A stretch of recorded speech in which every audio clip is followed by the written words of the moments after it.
Good morning, everybody. Happy 4th of July to you, and welcome to the Brenda Perryman Show right here on TV 33, WHPR, Comcast 20 or 90, whichever one you prefer, in Detroit and Oakland County. In Oakland County, it's 90, and we are experiencing a great digital upgrade right now, and I'm very excited about it.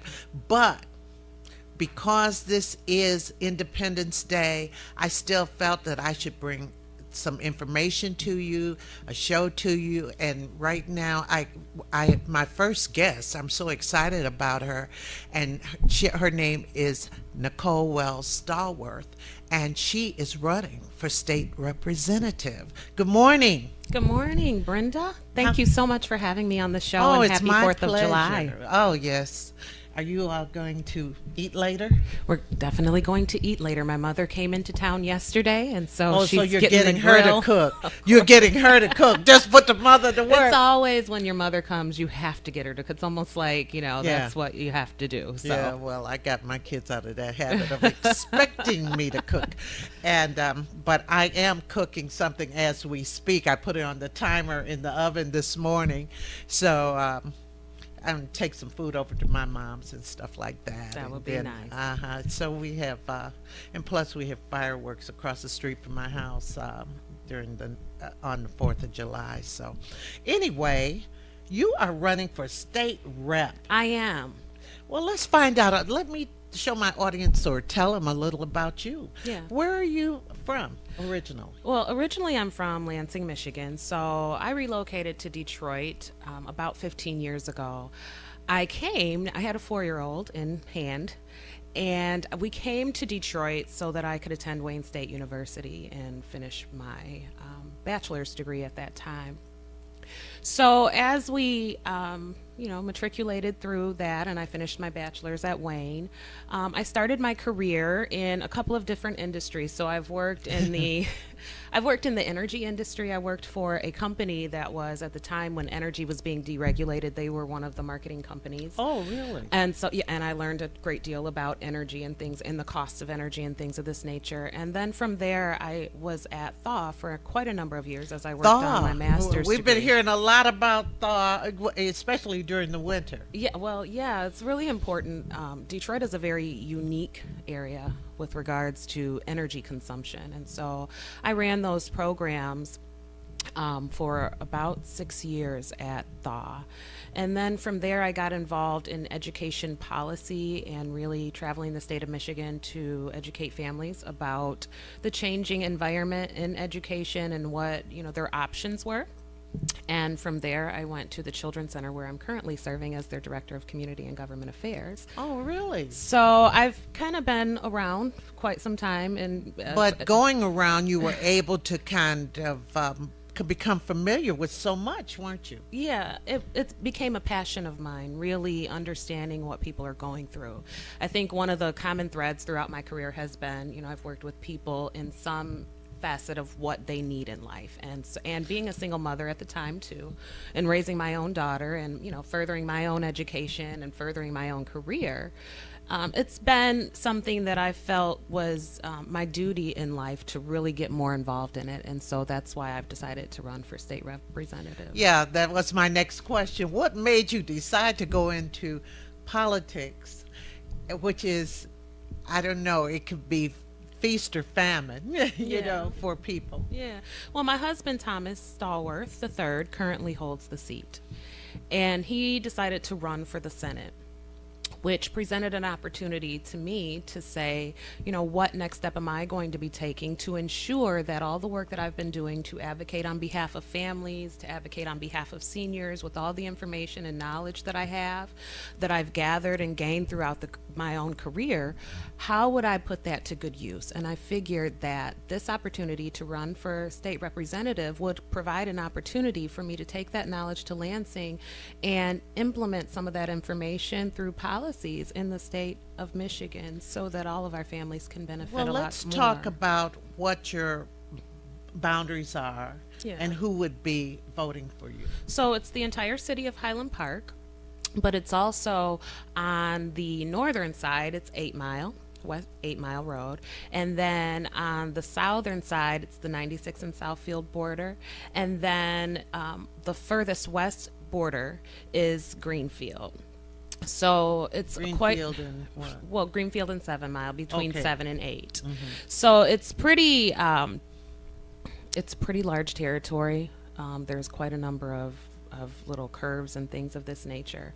Our team has been out in the field really working to make sure that we introduce ourselves to our neighbors and they know who we are, and really talking with them about what their concerns are. Yes, and okay, let's start with the seniors. Let's start there. Yes, I'm sure they have a lot of concerns. What are some of the concerns you see coming from the seniors, and what would you be able, or what would you want to do to help them? Yeah. Well, one of the things that really is a common thread amongst most seniors is the fact that we know that they're on a fixed income. So we want to make sure that we can preserve as much as possible the income that they're getting. With that fixed income, they have concerns with regards to their neighborhood, blight, being able to keep up their homes, and being able to have their grass cut, being able to know that when they go to bed, they're going to be safe at night, and when they wake up in the morning, the same. So these are things that I think many of our community members share these concerns, whether they're seniors or not. I'm really happy that the city of Detroit, and we're looking to the city of Highland Park as well to be able to implement some of these things, is they've taken an interest in our neighborhoods, which is a great thing. And so as a state representative, I hope to ensure that the state can be a partner in that, making sure that we are investing in neighborhoods, that we make sure that we invest That's in our so public important safety. because the state seems so far removed from what's actually happening, or caring about what's actually happening in the city. Yeah. Because of, well, you have the Republicans who carry so much weight in both the Senate and the House.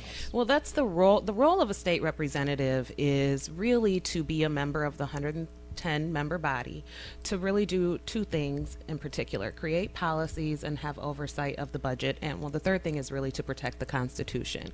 So, it's part of my job really to make sure that people understand what the role of a state representative is.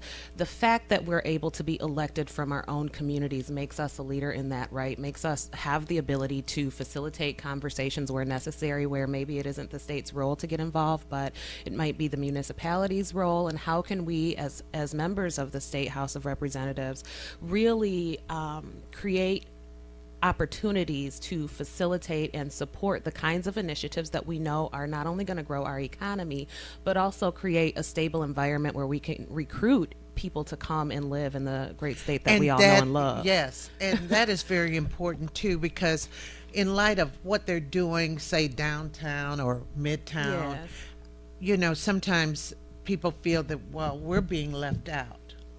And I think that, well, businesses are slowly coming to the city and stuff like that. And then on 6 Mile and Grand River, they have that new Myers store that's Right. breaking ground, which will, they say, provide 500 jobs. And that's not until the end of next year or something like that. But these neighborhoods, they feel like they've been neglected by the state and everybody. Yeah, one of the things that we all have to remember and keep in mind is that we're all a part of the solution. And one thing that I'm extremely proud of within the district that I'm running is that we have some very active community block clubs. Yes, you do. Yes, you And that's great, because what they can do is really be the voice of the grassroots community, which says, here's what we need. Nothing that is worth waiting for happens overnight.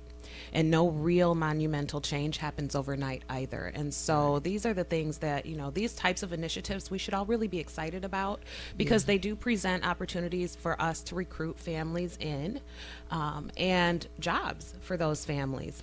Yes, jobs in safe neighborhoods.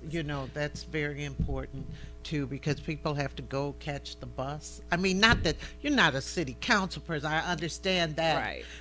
I do understand that. But you will be advocating for your district. Advocating for my district in all those areas: safety, transportation, reliable transportation. Because guess Reliable. what? When That's people the can't operative get to their word there. job, if they can't get to their job, or they can't get to where they need to be. Absolutely. That's a problem for the larger Absolutely. society. Also, one of the things that we really want to make sure that we focus on is the fact that we have a quality education system. So I talked a little bit about recruiting families, and what do most families look for when they come to buy a house? Education. A place for their children to go to school where they can Right. feel like they're getting, what they want for their children.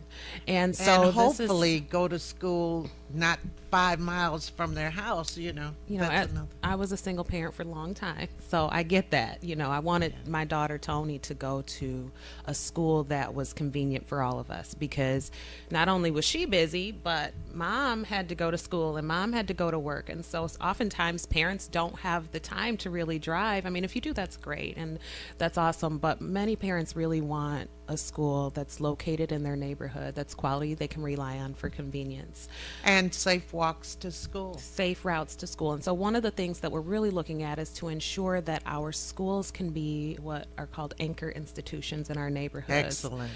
And part of that community. And a big part, the school has to be, and the community has to be a part of the school. That's the other part that sometimes we have missed the mark in that area. I was so fortunate to teach in Highland Park, and this was truly, truly a community-based activity, a reciprocal activity. And I mean, the kids took part in the Michigan Week parade, and I mean, it was just everybody kind of knew everybody. I realize things are a bit different now, but there's still a lot of people in Highland Park and some of these other neighborhoods that you represent who've been there many, many years. Yeah, there are, and they have every right to expect that they can be a part of the school community. They can be a part of helping to educate our young people. They can take a part in the mentorship programs or the tutoring programs or the extracurricular after school programs to supplement what the school has to offer. And so these are the things that are very important. These are the things that historically I've been a very vocal advocate for, and I will continue to do that in my role as a state representative. Now, you talk about children and family initiatives. Do you have anything, do you have anything in mind for the children? Yeah, well, specifically as my role as a community engagement director at Children's Center, which is a role that I've really very much enjoyed. No, you did. And in that particular regard, I have really been a strong advocate for children and families initiatives relative to a couple of things. One of them is family inclusiveness in the school system. It's very important to make sure that families are engaged in the process of whatever their children are at. Families need to be, the entire family, in my mind, needs to be engaged in that regard. The other things have been ensuring that we have funding for early childhood education, ensuring that we have a system that is comprehensive and it serves the needs of our community with regards to ensuring that we have a robust child welfare system, ensuring that our children are safe, that they're getting the nutrition that they need, that they're getting... That's very important. Stop with Yeah. that. Stop with that just a second, because we have a lot of children who are not getting the nutrition to have that healthy lifestyle early. Yeah, so part of that was the fact that we really did not have a grocery chain located in the city limits. And so that's why I'm really excited about the Meyer store, which is now on 8 Mile. It's centrally located. A lot of families can get to it. The other thing is that really educating families about what nutrition is and ensuring that, they are aware that they can go to Eastern Market and buy fresh produce. Right. Making sure they understand how to cook fresh produce. Now, this isn't necessarily the role of a state representative, but historically, these are the things that I have really been a voice in, You're and making part of sure that community. And making sure that our children have what they need in order to grow and thrive and be successful, which I believe, will give us an economic boost. I believe that that will help to ensure that we have a next generation who's able to take on various roles in our community relative to politics, business, education, all of the things that really make our community grow and thrive, which is why I am a child and family advocate, and that's why I'll continue to be that. Right.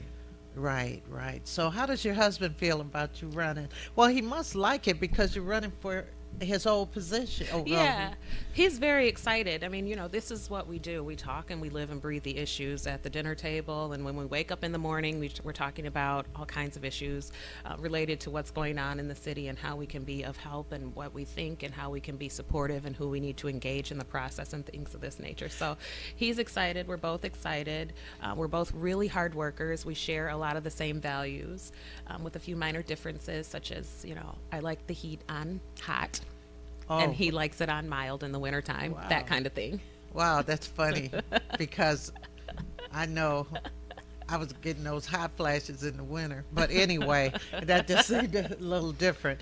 But I was going to ask you, let's kind of go over this briefly again. We kind of touched on it before Yeah. of some of the major issues that you found by talking in the community to people, going, door to door, talking to people. Yeah, well, a couple of things come to mind. And it's the first thing is safety and blight, making sure that neighborhoods are safe and making sure that we can reduce crime.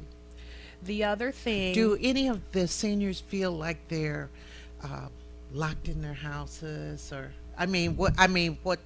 After a certain time, they don't. After a certain time, they don't come out.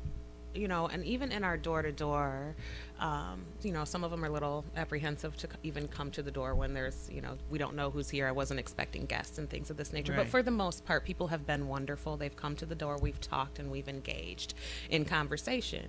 And the other thing that people are very concerned about is our youth, our next generation. Are we educating God. as properly as possible? Are they going to have opportunities? When we send them off to college, will they come home and have a job available to them?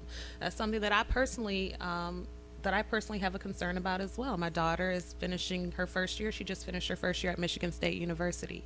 And so I want to be a part of making sure that this economy is something that she is excited about and that she's ready to come home locally and work because here in the some city. of them do not. Well, my son, he didn't.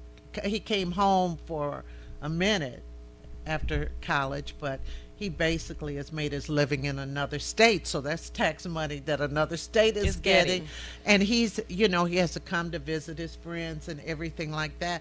You can come back, and we make Michigan a place that you could come back and get a job, or you could stay in Michigan and get a job. Right. The other thing, speaking of that, is economic security for families, senior citizens. People want to know that their hard-earned income is going to go into their pockets and into their lifestyles and into their I bank think accounts. all of us want to know that. And so the Free Press just published an article this morning they got it from USA Today, talking about the American dream and how much it's becoming further and further out of reach for American families. And I know that you and I know in the city of Detroit and Highland Park, we really have been feeling that. The state of Michigan eliminated the earned income tax credit and the child tax credit. That hurts families in the long term. That was crazy. Yes, it was. But you see who the administration is and the main head of the administration, because they taxed my pension. Yeah. Our Snyder initiated that, and I was hurt because he says to me, "What if a senior?" He doesn't say it to me, but he said it to the world. What if a senior? Okay, you're retired, but a senior next door to you works, and they're paying taxes. Why shouldn't you? Well, hell, I worked. Right. I worked and I paid the taxes and all of that. Yeah, I mean, people who have paid their dues and spent their lives in a particular career and have earned a retirement or a pension, they have a right to ensure that that pension is protected. And so these are the things that are of major concern. When you retire, they tell you have a certain pension. And that's what you plan for, right? That's Am what I you right? plan for. So that's how you decide on what you're going to be able to do and how you're going to be able to live and what bills that you're going to And get all of a and sudden, where you're going to travel all of and a things of that sudden, nature. $200-300 is taken out of your check every month. And we know $300 can go a long way. And Yeah. that's the point that I'm making, is that, people want to know when we start to talk about the taxation structure as it is today, it really does not benefit the average everyday person who actually we rely on to make our economy thrive. Right. And so it's almost backwards in that regard, meaning that these are the things that we say we want a thriving economy. We say we want people to spend locally, and support their local business. But if they don't have the income coming into their check, it makes it kind of difficult. And to then do that correlates with jobs. With jobs. Because people having jobs, they can spend money That's right. and help. Well, one thing I noticed, and maybe you noticed this, is entrepreneurs. More young people are becoming entrepreneurs, and I think that's fabulous. I think it's fabulous. I think we need to have an environment in our state where we are promoting the small business, the entrepreneurs, those who know that they have a strong business plan and they can make that work. And so, because times have changed so much, let's face it, this is not the age where we can go to a GM or Chrysler. Right, I was and thinking get, the same thing. We can't go to a plant. We it's- can't graduate from high These school. aren't those days just- anymore. However, we are still a very inventive people. We are still a very inventive town. And so why shouldn't we nurture that and make it flourish and create opportunities for people to start their own businesses? I think that's very important. But then, too, that comes with educating the community, saying, look, Mabel, you make the best pound cakes around. Right. Anywhere around. Right. Can you? So many businesses start from little things like that. Yeah, and a lot of people don't understand that they can start a business based on their talent or they what don't it is that know. they do. And part of that is educating people. If you do something well, there's a way to set up a business plan, and maybe it does. You don't have to go for broke the first time. Just start small and then let it grow. And I also think just related to the economy, making sure that the state is providing those through the Michigan Economic Development Corporation and things of this nature, that we are making sure that information is getting into our local communities so that those opportunities can be realized by our average everyday citizens. Now, a lot of Detroiters feel that they were kind of disenfranchised with the vote, the last one when they voted against emergency manager and so forth. Yes. It just seems like I've never seen this, because I've talked to Bert Johnson. You know Bert. Yes. And I've talked to other people who are in the House or Senate. And I said, well, it seems like no discussion goes on. Yeah. It just seems like things just pass. So you mentioned a little bit about Michigan right now being in a supermajority situation. Yes. That is why we are quote unquote disenfranchised. And I tell everyone a couple of things that I always want to make sure that people realize is that, Detroit has done a very good job of making sure that we vote democratically. And so the Democratic core values are ensuring that we're a part of the process. One of the things that we've not been so good at is getting people the vote out. Right. I understand that, people have been disenfranchised, but again, get behind the candidates that you can be excited about, who have the ideas that are going to really benefit you and your family. Absolutely. But also making sure that we get as many people registered to vote. As soon as they turn 18, we need to be doing the kinds of initiatives where we are going in droves, And making sure those young people are who registered. are eligible for absentee. Getting their ballot and making sure that they vote. Because I started doing absentee, and the day it comes in is the day I vote, and I mail it that day. But also, Brenda, I think it should be noted that we have very low voter participation. Yes. And if we could just increase that, we would have a lot more say in what goes on. That's just, the reality is You know what's that so funny? And I'm glad you mentioned that, because this week was the 50th anniversary of the Civil Rights Act, passing. And then next year is the 50th anniversary of the Voters' Right bill, which they seem to be trying to take away in certain states the voters' can't allow- right. yeah. Right.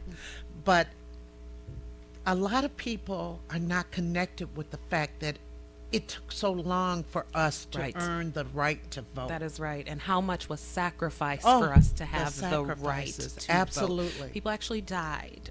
People died. People sacrificed their whole body. They put their body out on the streets. They were attacked by dogs and things of this nature. This stuff is very important for us to make sure that we now are a part of the process, and we don't let that go. When my mother grew up in South Carolina, and she did not know till she came up here a couple years before I was born. She got married and they came here. She did not know until she got north that she thought the mayor was just appointed. They didn't know anything about voting. They didn't tell the black people in that town anything about voting. And this was like in the 40s and early 50s. And so, I mean, the people, and then, in the 50s, late 50s and 60s, they were really vehement about we want our rights and so forth and so on. And as you said, the sacrifices that went on. And I mean, people are not remembering that. They're not relating that. The struggle, I mean, it really was a struggle. It was. And so voting is a right. And it's our duty and responsibility to do it, I believe. Yeah, and we have to really make sure that, I think that there is a generational gap in this regard. Yeah. We have to really make sure that those individuals in their 20s and 30s really understand the importance of what you're voting for. Absolutely. What does the state do? And why should you be a part of that process? So we talk about our roads, we talk about, our vehicle registration fees that we all participate in, let's be honest. We talk about our public education system that most of us are going to be participating in at some point. We talk about the various tax structures, the income tax and things of this nature that we have to pay. And so I'm not sure that everybody is really as aware as they should be about what it is that they're voting for. Some elections get a lot more PR than others, but you're letting the people that you talk to know. Absolutely, because I feel like that's part of my duty. I want to add this: if people want to help you with your campaign, tell them how they could locate you. Yes, well, what you can do is go to my website. It's www.NicoleWellsStallworth.com. There you can find information on my background as well. You can contact someone on our team. You can register to volunteer, and you can also register to donate to the campaign. Also, and can I give this address out? Sure, give the 18684 Whitcomb Street in Detroit, 48235. I was kind of chuckling because my intern lives on Whitcomb. Oh, we have to come visit. I mean, she's just been getting all kind of connections here this morning.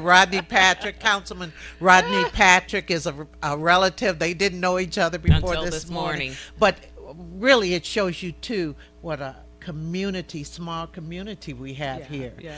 And I just wish you everything. You're running for state rep in District 7. Everybody, I mean, you're going to be out there. So yes, when is voting day? Election day, primary election day is August 5th. And that primary is so important. And these mid-year elections are so important. November is important. November is important. August is important, particularly for this election, because it determines who the Democratic nominee is who will go on that November ballot. And so that's when the races are decided. We really want to make sure that we get enough people out. We get the entire community out to vote on this particular day so that you can have your voice heard in the process. That is so key and critical and very important to the future of our state. It's important to the future of our cities, and we want to make sure that everybody can be a part of that process.